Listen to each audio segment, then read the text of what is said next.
Dell'amore si può dire ogni cosa, benché non è paragonabile a quel che l'amore stesso dirà di noi nel domani.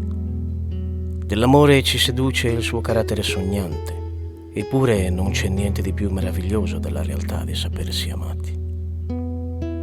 Dell'amore è lecito bearsi e scoprirsi come fossimo nati ancora una volta, eppure sfugge quanto sia necessario ritrovarsi e comprenderci l'un l'altro intanto che amiamo.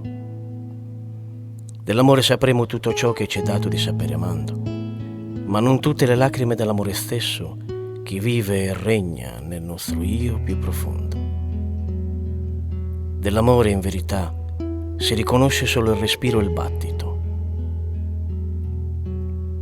Quando cercate regina amore, scendete le scale dei vostri cuori e attraversate le strade dei giorni e delle notti, mentre amore, in verità, attende da sempre e per sempre.